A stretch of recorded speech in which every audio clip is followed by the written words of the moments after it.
Hey everyone, so somebody today on the live stream asked if I'd ever back tested the pillars, the 8 pillars, to see how they did compared to other strategies. I did it today, but I can't do all 8. Bloomberg, I have a Bloomberg terminal. It's a little, when it comes to revenue growth and profit growth, it doesn't do a good job. It only has data for the last 5 years. So I took only limited data. 4 points: PE less than 20, profit margin greater than 10%, total current assets greater than total current liabilities, and price to free cash flow less than 20.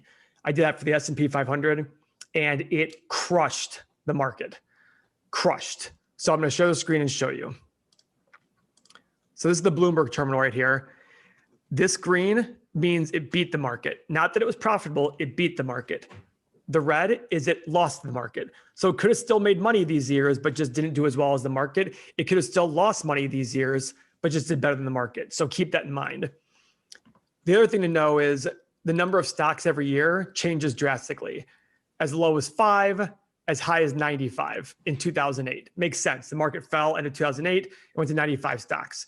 Currently, the readjusted was 41 in December 31st, 2019. So what this did was it ran this back test on December 31st of every year, starting in 1999, selected all the stocks that matched the criteria, bought them all in equal amounts, dollar amounts, and then at the end of the year, it sold out the ones that were not on the list again and started again. And it redid it every single year.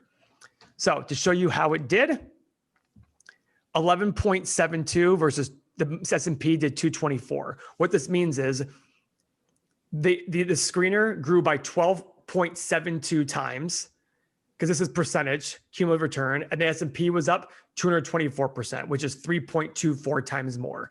On an annualized basis, buying based on the PE less than 20, the 4 of the 8 pillars, only that every single year, you gained about 13.5% per year versus the market did a shade over 6%. It crushed the market. Does that mean I think you should do that all the time? No, but it's just something to consider and realize.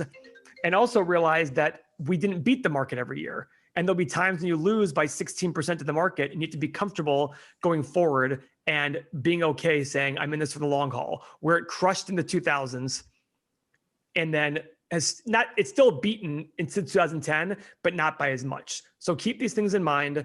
As you patrons, I wanted you guys to see this so you can understand how valuable this information is.